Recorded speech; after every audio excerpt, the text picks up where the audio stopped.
এ বিষয়ে বিস্তারিত জানাতে কলাপাড়া পৌর শহরের রাখাইনপল্লী থেকে যুক্ত আছেন সহকর্মী জসিম পারভেজ।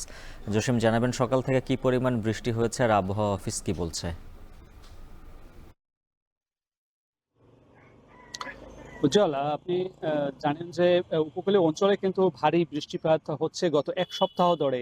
আজও কিন্তু বৃষ্টিপাত হচ্ছে। তো আবহাওয়া অফিসের সঙ্গে আমরা কথা বলেছি। তারা বলেছে যে আজ পটুয়াখালী সদরে প্রায় ১২০.৬ মিলিমিটার বৃষ্টিপাত রেকর্ড করেছেন। গতকাল সকাল ৯টা থেকে আজ সকাল ৯টা পর্যন্ত। আজ খেপুপাড়া আবহাওয়া অফিস নিশ্চিত করেছে যে সকাল ৯টা থেকে আজ সকাল ৯টা পর্যন্ত ৪৩ মিলিমিটার বৃষ্টিপাত রেকর্ড করেছে।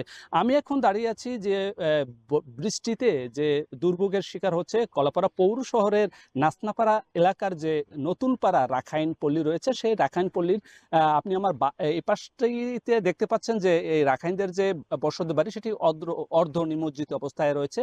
আর ডান পাশটিতে রয়েছে যে এই পল্লীতে যে ব্যবহারকারী যে সড়ক, সে সড়কটি কিন্তু অর্ধ নিমজ্জিত রয়েছে। সেটি হচ্ছে বর্ষার পানি স্থায়ী জলাবদ্ধতার শিকার হচ্ছে। তো এখানকার কলাপাড়া পৌর কর্তৃপক্ষ এখানকার যে ড্রেনেজ ব্যবস্থা যথাযথ উদ্যোগ গ্রহণ না করায় এভাবেই প্রতি বছর বর্ষা মৌসুম এলেই তারা স্থায়ী জলাবদ্ধতার শিকার হচ্ছে। এবছরও কিন্তু তার ব্যত্যয় ঘটেনি। তো এখানকার যে ৮ থেকে ১০টি রাখাইন পল্লী এভাবেই তারা অর্ধ নিমজ্জিত অবস্থায় দিন অতিবাত করছে। এবং এছাড়া যে এই নাসনাপাড়া এলাকার অন্য যে সম্প্রদায়ের মানুষ রয়েছে, তাদের বাড়িঘরও কিন্তু অর্ধ নিমজ্জিত অবস্থায় রয়েছে। এছাড়া যে এখানকার কৃষকদের যে ফসলি ক্ষেত, যেমন বীজতলা, ধানের চারা রোপণের জন্য যে বীজ বপন করেছে, সেই বীজতলাও কিন্তু তলিয়ে আছে।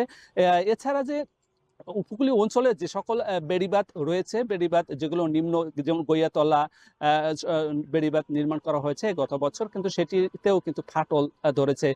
এখন পূর্ণিমার জোয়ার চলছে, সেই পূর্ণিমার জোয়ারের চাপে সেই বেড়িবাঁধটিও কিন্তু ঝুঁকিপূর্ণ হয়েছে, সেখানকার ভুক্তভোগীরা জানিয়েছেন। এবং সেখানকার স্লুইস গেটটি বন্ধ থাকায় সেখানকার প্রায় ১০ থেকে ১২টি গ্রামের যে হাজার হাজার একর জমি পানি নিষ্কাশন হতে পারছে না, সেখানে কিন্তু স্থায়ী জলাবদ্ধতার শিকার হচ্ছে, এমনটি জানিয়েছে কৃষকরা। এবং তাদেরও কিন্তু বীজতলা তলিয়ে আছে। এবং এই দ্রুত বর্ষার পানি যে নিষ্কাশনের ব্যবস্থা নিশ্চিত করা না হলে আগামী এই আমন মৌসুমে কৃষকদের জমি চাষাবাদ হুমকির মুখে পড়বে, এমনটি শঙ্কার কথা জানিয়েছেন কৃষকরা।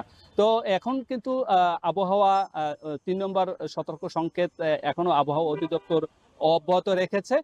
আর ভারী এবং দমকা হাওয়া বয়ে যেতে পারে, এবং সকল নৌ যানবাহন ট্রলার সহ তারা নিরাপদ আশ্রয় হয়েছে এবং তাদেরকে উপকূলীয় এলাকায় কাছাকাছি থেকে চলাচল করার নির্দেশনা দিয়েছেন আবহাওয়া অধিদপ্তর।